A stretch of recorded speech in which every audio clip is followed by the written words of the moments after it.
You are listening to Morning Edition on 89.3 WFPL. I'm Bill Burton, and it's time for us to take a look at the science behind the forecast as I am joined by Wave 3 meteorologist Tawana Andrew. Good morning, Tawana. Good morning. Today we're talking about an interesting topic in terms of winter weather, especially in the Ohio Valley and near the Great Lakes. Yes, we're talking about clippers this morning, and I'm old enough to remember when the Clippers were in San Diego before they moved to LA, but I don't think that's exactly what we're talking about, though. It's a weather clipper, like the Alberta clipper. What do we need to know? Yeah, so the National Weather Service defines an Alberta clipper as a fast-moving, low-pressure system that moves southeast out of the Canadian province of Alberta through the plains, Midwest, and Great Lakes region, usually during the winter. So that was a long-winded way to say it's just a low that moves out of Canada and into the Midwest, basically.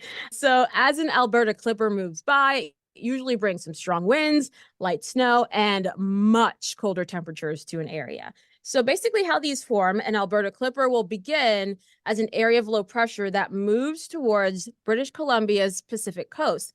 This causes the wind flowing across the Rocky Mountains to increase, and then a trough, which is an elongated area of relatively low atmospheric pressure, to develop. This trough will linger on the leeward side, so the eastern side of the mountains, and continue to strengthen. Now, once a cold front basically overtakes this trough, the clipper will start to push east. And then usually the clipper will push southeast, moving through the northern Midwest, the plains, over the Great Lakes, and then eventually towards the northeastern United States. Now, I thought it was really cool that clippers actually get their names from the fast-sailing yachts that were popular in the early 19th century. So they're pretty quick moving. They march southeast at around 30 to 35 miles per hour. So that's faster than you're supposed to drive in most neighborhoods. So that just kind of lets you know how fast they're moving. And typically, clippers don't produce a whole lot of heavy snowfall since they are far away from a moisture source. You don't really think of, Canada with a lot of water unless you're going further and further north. But these can tap into a lot more moisture from, let's say, the Great Lakes. And once they do, they can drop an incredible amount of snow. That's why you tend to have in the winter when these clippers roll on by parts of Chicago, Cleveland, even up towards Buffalo, gets immense amount of snowfall. Now, with these systems as well, they leave very, very cold air behind them as they move on by. Temperatures as the clippers moves by could drop 30 degrees Fahrenheit in 12 hours. Yikes.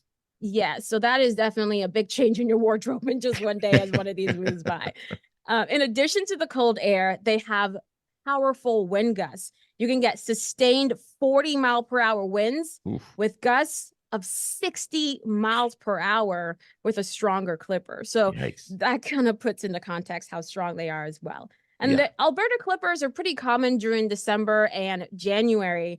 But my favorite thing is that there's a couple of other names for clippers that come from other areas, like the Manitoba Mauler. Ooh, I like that one. Saskatchewan Screamer. That's a good one, too. But my favorite is the Ontario Scario. Oh, yeah. Okay, I can understand why that's your favorite. Yeah, that's definitely the name winner. Definitely. I love that one for sure. And now we have a much better understanding of clippers, all of them, including the Ontario Scario, thanks to the latest edition of Science Behind the Forecast with Wave 3 meteorologist Tawana Andrew. Thanks for the knowledge, Tawana. Of course.